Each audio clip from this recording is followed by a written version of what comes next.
તો દાહોદ જિલ્લામાં મનરેગા કૌભાંડમાં મોટા સમાચાર સામે આવ્યા છે। બળવંત ખાબડની એજન્સીને 5 કરોડ 28 લાખનું ચૂકવણું કરવામાં આવ્યું હતું।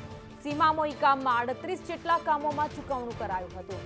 શ્રી રાજ કન્સ્ટ્રક્શન એજન્સીને 5 કરોડ 28 લાખ સરકાર તરફથી ચૂકવવામાં આવ્યા હતા। તો મંત્રી બચુ ખાબડના બંને પુત્રોની સંડોવણીનો હવે ખુલાસો થઈ ગયો છે।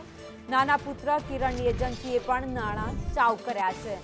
નાના પુત્ર કિરણની એજન્સીએ 7 કરોડથી વધુના નાણાં ચાઉ કર્યા હોવાની માહિતી મળી રહી છે। વધુ અપડેટ સાથે સંવાદદાતા હેમલ પંચાલ અમારી સાથે જોડાયા છે। હેમલ, એક પછી એક મોટા ખુલાસા મનરેગા કૌભાંડમાં થઈ રહ્યા છે।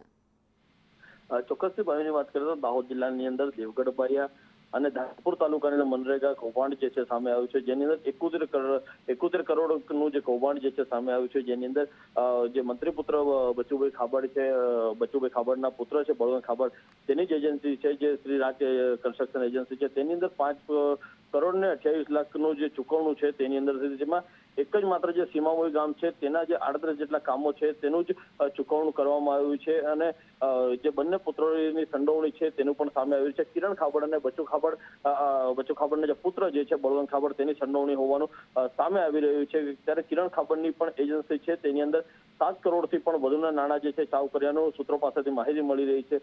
ત્યારે સમગ્ર ઘટનાની અંદર ધાનપુર અને દેવગઢ બારિયાને કુલ 35 કરતા વધુ એજન્સીઓ છે જે ભ્રષ્ટાચાર કર્યાનો આક્ષેપ જે છે લાગ્યા છે, જેને 35 એજન્સીની અંદર 40 કરતા વધુ આરોપીઓ જે છે તે પોલીસની રડારની અંદર છે। સમગ્ર મહત્વની વસ્તુ એ છે કે મનરેગા કૌભાંડની અંદર 71 કરોડના ભ્રષ્ટાચારની અંદર જિલ્લા ગ્રામ વિકાસ એજન્સીની પણ સૌથી મોટી ભૂમિકા હોય તેવું પણ શંકાની સોય જોવાઈ રહી છે। ત્યારે એક જ અહીંયા કહી શકાય કે ધાનપુર અને દેવગઢ બારિયાના 2 ગામની અંદર મનરેગાનો ભ્રષ્ટાચાર થયો હતો। જિલ્લામાં કેટલો ભ્રષ્ટાચાર થયો હશે તે પણ અહીંયા એક મોટો સવાલ ઉદ્ભવી રહ્યો છે। જી ભાવી, આભાર માહિતી માટે।